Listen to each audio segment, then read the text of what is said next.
গতকাল একটা গুরুত্বপূর্ণ বিষয় আমি আপনাদেরকে বলতে ভুলে গেছি। ওজন্যে আজকে ভিডিওটা করা। যদি এমন হয় যে আমরা একটা ভুল করে রুব্রিক নিয়ে ফেলেছি, তো সেই রুব্রিকটাকে আমরা কিভাবে আমাদের রেপোর্টরি থেকে ডিলিট করব? এর আগের সেশনে আমরা দেখিয়েছিলাম যে কিভাবে ভুলে যাওয়া রুব্রিককে বা ছুটে যাওয়া রুব্রিককে আমরা কিভাবে রেপোর্টরি করতে পারি। আজকে আসুন আমরা এই বিষয়টা একটু জেনে নিই যে এমন যদি হয় যে ভুলক্রমে আমরা কোনো সিম্পটম রেকর্ড করে ফেলেছি, তো হোমপ্যাথ ক্লাসিক থেকে ওটাকে আমরা কিভাবে রিমুভ করতে পারি। আসুন শুরু করি বন্ধুরা। শেয়ার করছি। খেয়াল করুন, গতদিন আমরা এখানে 14টা রুব্রিক সিলেকশন করেছিলাম। এখানে 381টা ওষুধ এসেছিল এবং লক্ষণগুলো ছিল মাইন্ডের 11টা, জেনারেল ডিজিজের একটা এবং অন্যান্য আনুষঙ্গিক ফিজিক্যাল জেনারেল লক্ষণগুলো ছিল 2টা। এই 14টার মধ্যে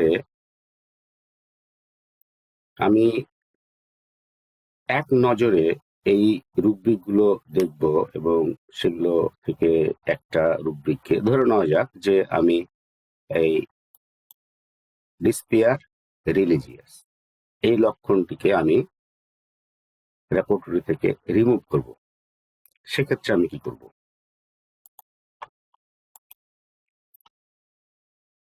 প্রথমে রেপোর্টরিতে যেতে হবে।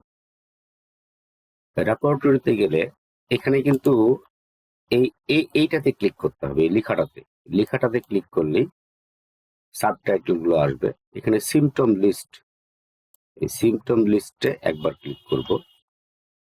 এই সিম্পটম লিস্টে আমরা এই সমস্ত লিস্ট গুলো দেখতে পাচ্ছি, অর্থাৎ রুব্রিক গুলো দেখতে পাচ্ছি আমরা এখানে। এখান থেকে যে কোনো রুব্রিক আমি ইচ্ছা করলেই ডিলিট করে দিতে পারি। অর্থাৎ আমি যদি মনে করি যে আমি লক্ষণটাকে ডিলিট করব, তাহলে আমাকে প্রথমে লক্ষণটা সিলেক্ট করতে হবে। সিলেক্ট করার পরে ডিলিট প্রেস করতে হবে। ডিলিট প্রেস করলে এটা কনফার্ম ডিলিট হয়ে যাবে এবং থাকবে 13টা রুব্রিক।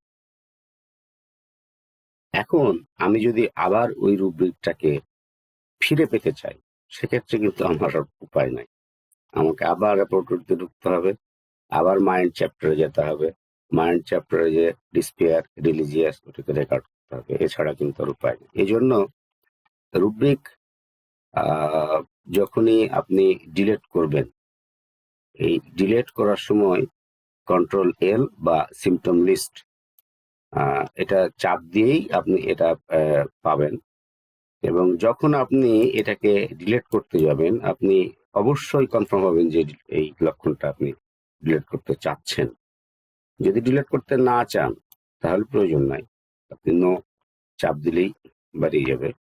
আর এখানে আরেকটা অপশন আছে, দেখেন, আনডিলিট।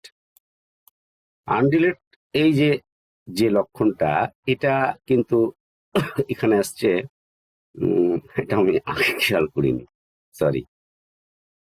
তো এটা এটা একটা বিশেষ সুবিধা, সেটা হচ্ছে যে আমি এটা আনডিলিট করলাম এবং ওকে প্রেস করলাম, এখন কিন্তু আবার চলে আসছে লক্ষণটা। হ্যাঁ, তো এবং কোথায় আসছে, এই যে 14টা পারে চলে আসছে লক্ষণটা। সুতরাং ডিলিট করার পরেও কিন্তু আবার ফিরে পাচ্ছি। হ্যাঁ, এটা ওই হোমপ্যাথ ক্লাসিকের একটা বিশেষ সুবিধা। তো তো আজকে আমরা সুন্দর একটা ছোট্ট টিপস শিখলাম এবং খুব জরুরি একটা টিপস। যদি ভালো লাগে তাহলে একটা লাইক, শেয়ার এবং সাবস্ক্রাইব করতে ভুলবেন না।